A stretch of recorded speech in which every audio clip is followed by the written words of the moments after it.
Hey everyone, so 16 weeks of pregnancy. I am so excited to share this one with you guys because so many exciting things have happened. I'm gonna do all of my symptoms at the beginning, and I feel like as I was sort of thinking, I've skipped over a lot of symptoms like weight gain and like boobage and things that are just typical pregnancy things. And you know, I'm not gonna get too graphic with anything, but I feel like where I've gotten really in depth with some things, I've kind of skipped over. So I'm just getting the hang of it. So I'm going to share with you all my symptoms. A lot has changed. A lot has changed, depending on how you look at it, I guess. We found out something pretty big this week, which is exciting. I've had 3 doctor's visits, 3 in the last week. Nuts. I will get into all of that. I have some books, some pregnancy books and things that I'm excited to talk about. And I will do my bump. I'll show you what I'm wearing, and we'll go with it. So this week has been really nice as far as the symptoms go. My main thing, obviously I feel like I've got energy. I feel really great. I have been in the biggest mood to clean out everything, and I guess that's sort of like nesting, but like I said, I've got that pile of baby stuff, and I sort of went in there and piddled a bit this weekend and sort of, looked at some stuff and kind of organized a little. But I don't really want to do that until after we painted. Brad did get the bolts off of the wall that I told you guys about that were sticking out from the old built-in bunk. He got all those down, he spackled, and I mean, it's insane. Like, it just looks perfect. So we're ready to paint. He's ready to paint. He's gonna do it for me, which is really nice. And I'm excited to get that done so that we can sort of just gradually work on the nursery. I don't want to get it done like so far ahead of time, but I don't want to wait till the last minute. I just want to have it so that over these next several months, I can just enjoy going in there and putting things, here and there, and I don't have to feel like I have to just crash, like get it ready all, quickly. So I've had energy. I've been wanting to clean out. Not, when I say clean out, I mean like everything in the house. Like, I want everything just to kind of be fresh, and really want to get rid of a lot of things. I'm inspired to clean out my makeup. I'm inspired to clean out my clothing, which I did last week. I got rid of so many things. I just feel like I'm looking at things differently. Maybe that's good, maybe that's bad. I'm just wanting everything to be just clean. I don't know. It's been a lot of cleaning out. I'm cleaning out like stuff in the bathrooms. Next I'm doing my makeup. I'm just in a mood to do that. So I guess that's a good thing. One of the biggest things is my sweet tooth. I think I mentioned it was back.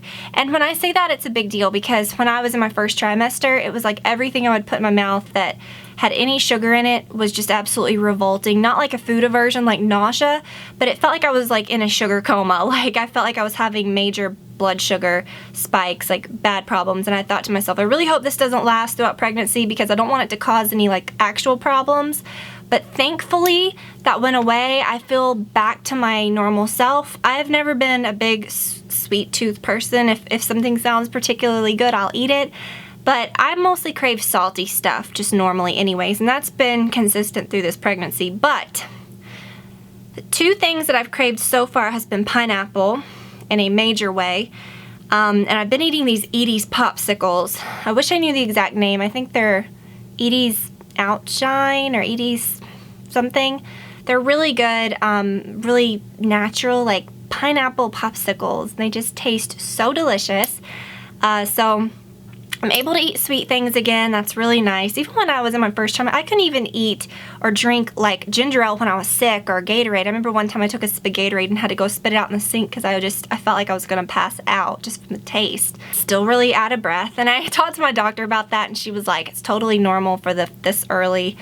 I feel like I'm always catching my breath, and especially when I'm talking like a blue streak into the camera, so a lot of people are always like, oh, you breathe so heavily, and I feel like I kind of do anyway sometimes, but it has really been pronounced since the pregnancy. Another craving has been ice cream. I'm not a huge ice cream person. I love ice cream, but I'm, again, the type that if I have a certain flavor that I like, then I'll make it a point to get it. I'm not the type that just has to have ice cream in the refrigerator all the time, in the freezer all the time, or I'm not like, oh, I need to go see what's done the ice cream aisle. I skip it a lot of the time because I just don't care. But we were in the grocery store during the week, and I was like, I gotta go down the ice cream aisle. That sounds delicious. I could eat everything on that aisle. So I had like this major urge to get ice cream. I ended up leaving with like 5 different kinds of ice cream. But my very favorites that I think I'm gonna like stick with for a while is the Ben & Jerry's Pistachio.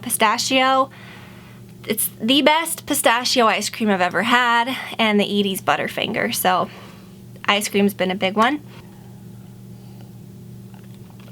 I guess I'll talk about that. I'm always taking water breaks in videos, but I never show it. But water has just, again, I've been drinking so much water. I feel like I'm hydrated. I feel good. This is my Tervis cup, which I think I mentioned this in my first vlog when I was talking about, or my first pregnancy vlog, when I was talking about drinking water, and I said that I have my Bubba keg, and I showed it, that big pink cup. And I also mentioned these Tervis cups. And you can get these at like Bed Bath & Beyond, or I don't know, but I really, really love these. You can put lids on them and carry them with you in the car. I'm spoiled to them because they don't sweat, so you can sit them anywhere in the house and they won't leave rings, and they keep things cold, they keep things hot. They're just wonderful, and they're a definite must in our house. Still at night, I have some issues with my back. It's just same old stuff. I don't want to complain about that every week because I know that's just what it is, but Brad and I are getting a new mattress soon, so I'm so excited about that. We went and tried them out this weekend, and it was magical. So we're gonna get a new mattress soon. I'm so excited about that. I think that's like perfect timing right now. The Snuggle has been doing me right. That thing is amazing. I talked about that in my last video. It's such a great pregnancy pillow. Most people know about that. It's just like the most, I think it's like one of the most popular pregnancy pillows. It's just wonderful. As far as actual weight gain, I have gained a total of 4 pounds from the beginning of the pregnancy, which at my doctor's visit they said was perfect. That was absolutely on track. It's just, you know, truly like baby weight, which is good. I don't think you're really supposed to gain a lot, if any, during the first trimester, because I know some people do, and it's probably because of like eating. Some people have really healthy appetites, or they're eating all the wrong things, or they may be eating like, they may be craving certain things, but I didn't really crave anything bad for me during that time. Granted, I ate a lot of salty foods and stuff, but I didn't really eat too terribly differently. Plus, a lot of people, you're just not gaining a lot of physical baby weight at that time. So you can definitely put on weight at that time, but it may not be like healthy baby weight. So I've gained 4 or 5 pounds, which was, I think I've gained like 5. They said 4, but I think with my scales at home, which I never weigh myself, but now I do because it's kind of fun, because you can kind of see yourself like gaining, which I know that sounds weird to be like fun to gain weight, but like when you're pregnant, it's just fun to see that. So they said that was on track. I feel like my body hasn't changed. I feel like, I mean, at this point, I really don't think it would. You know, I mean, I know later things are gonna really, you know, I'm gonna get swollen and different things are gonna happen, but my legs, my arms, my hips, my butt, everything seems the same.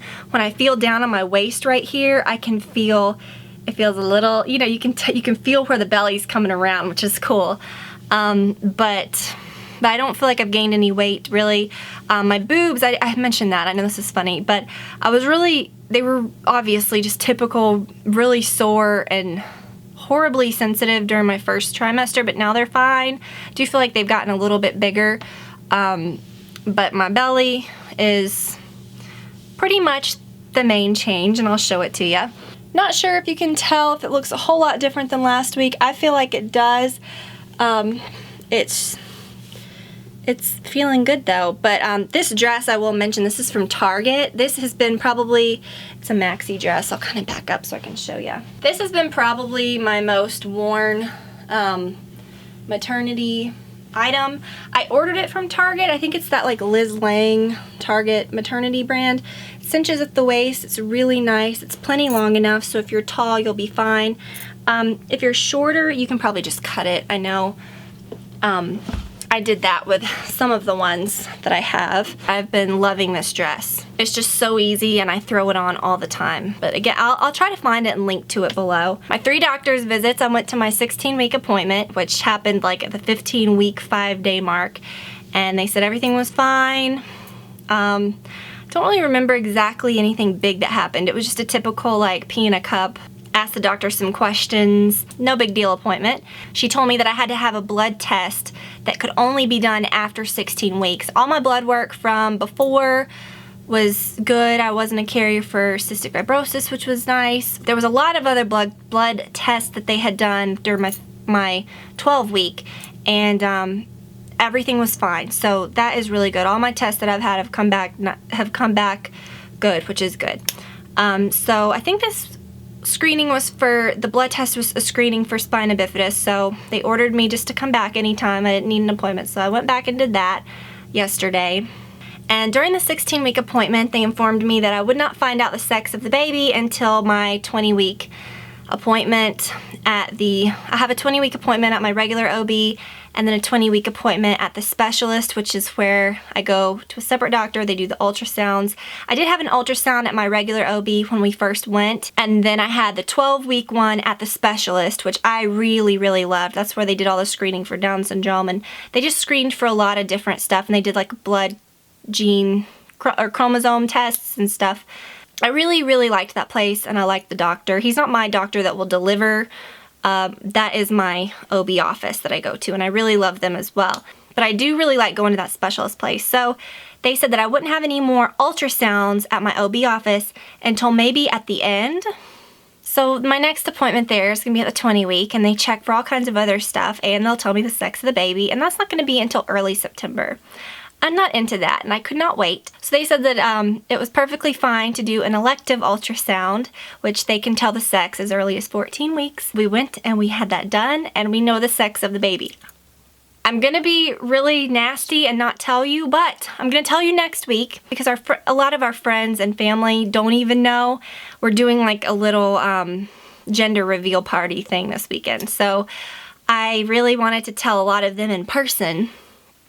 So you obviously understand that, so it's a big deal. So I will share that with you guys next week. So that has been a big development. I don't think there's anything else to mention as far as that. It's so hard to remember everything to talk about. I did want to mention these books. So there are so many books about pregnancy, and I had not had the urge to buy any until like last week. So for me, I will say I'm the type of person that I think a lot of the things that I do, especially with like parenting, when I think about parenting and stuff, I think it's a lot of common sense and decisions that you have to make within yourself. So a lot of these books, you can buy things that you're interested in, but I feel like I definitely take things with a grain of salt. I would never read something and say, yes, gotta do this, doing all of this. You know, but there's things that I think is healthy to read that you disagree with, things that you do agree with, and I think that kind of like helps you develop like what your own personal ideas on parenting are. Of course, I like to take actual advice from people that I know in real life, from you know, my mom, my grandma, my mother-in-law, people that have raised babies that are, you know, close to us, or friends, you know, that have like real advice to give. I trust that, and I think that that's helpful too. But then you do have to use your own common sense. So there's all these like new parenting ideas and things that I've seen some people just are totally like, you have to do this, you cannot do this and that. And I just think that that's kind of dangerous thinking, because I would never trust someone else's opinion 100%. I think that you have to sort of inform yourself of all these different methods and know why they're safe or why they're not safe or why they're a method in the first place. And then just use your own common sense. I think parenting is just something that you have to kind of do within yourself. But books are really fun, and I did go to our bookstore and I bought 3 books and then a little baby book thing.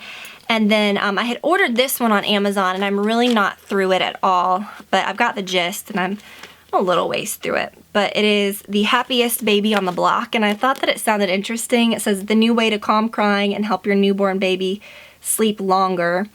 And it was just funny because it was just a whim purchase on Amazon when I was buying something else. And it had a ton of good reviews, you know, but what I've seen with this so far that I definitely agree with, that I do like about it, is they kind of say like when your baby's first born, you got to think of that like as the 4th trimester, because a lot of people expect, you know, the baby pops out and it's a baby and we're going to dress it up and have fun with it and it's just going to be our little doll baby. And it's kind of like saying a lot of people don't realize that newborn babies resemble a little skinny like like fetus, you know, they kind of do, they don't resemble a big fat baby right off the bat, at least most of them aren't, but a lot of them are, you know, they look like, you know, out of the womb, they look like little babies, you know, and it's hard to just expect you to come home with a baby and put it in a crib or in a bassinet and say, okay, sleep through the night, you know. It wants to be like in a womb-like environment. It wants to be swaddled, and there's just a lot of different things that I think they're gonna talk about just common sense stuff. I think a lot of stuff, but things that some people may not realize, and it's saying like in a lot of other cultures that there's no such thing as like colic or a lot of the issues that people have here, because I think people just have different expectations. In a lot of other cultures, you know, they have their babies and they put them in a leather sling. I remember it said that in the book, and you know, the babies don't, yeah, it's funny because I wouldn't do that either. I mean, I like the idea of baby wearing and stuff, but it's just interesting, and it has, I don't know, I like to read stuff like that.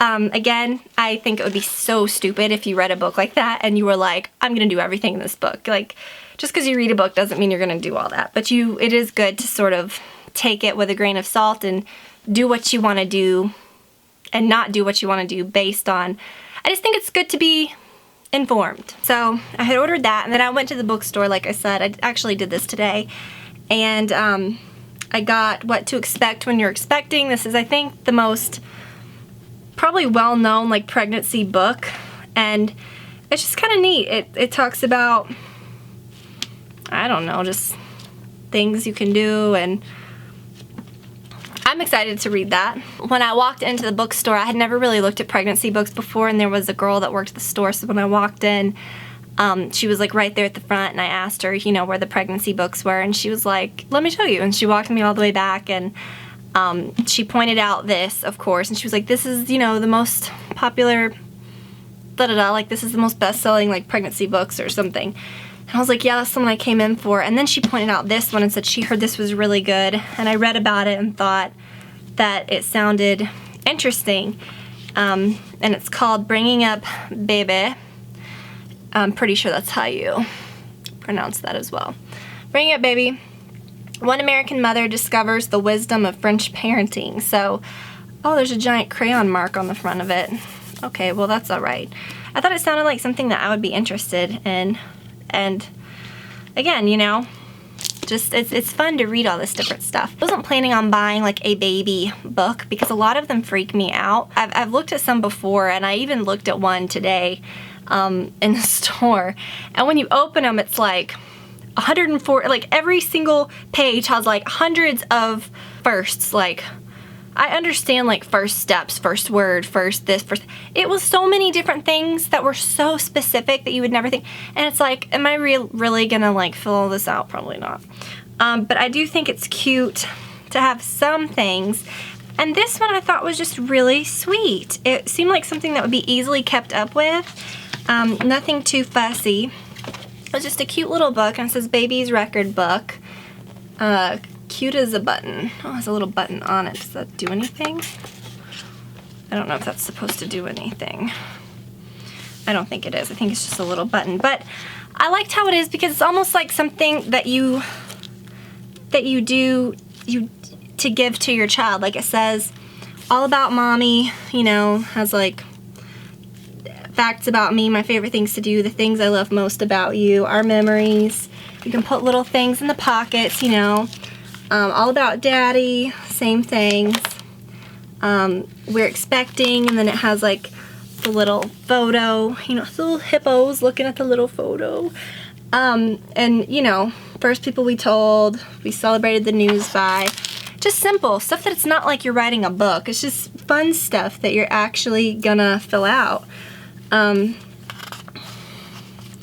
Just, you know, cravings, decorating the nursery, mommy's favorite thing, daddy's favorite thing, we didn't agree on this, just cute stuff, the photo of the nursery, mommy's baby shower, things to keep, like list of boys and girls names, which this is actually cool, because we'll use that, letter from mommy, letter from daddy, it's just cute stuff, treasures from the big day, from the arrival, you were born on, first visitors, you and mommy, you and daddy, just cute pictures.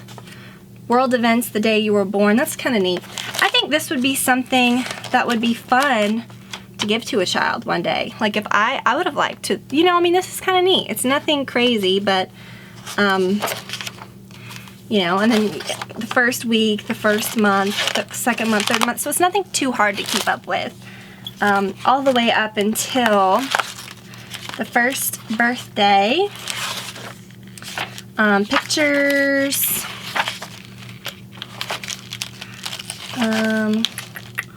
Some of the baby's favorite things, first time you did certain things, just basic things, you know, cute things, other important milestones you want to write down, first vacation. It's just cute. I mean, it's nothing that's like overwhelming, and I thought it was really the cutest baby book I've ever seen, the way it's laid out. So if you want a good baby book, I would suggest this. This is so cute. It's just called Baby's Record Book.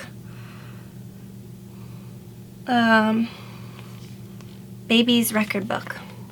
Really sweet and cute. That's what happened this week. We had a really good week, and like I said, I will share the gender and everything next week. That's gonna be so exciting. I hope that you guys are having a great week so far, and I will talk to you all very soon. Bye.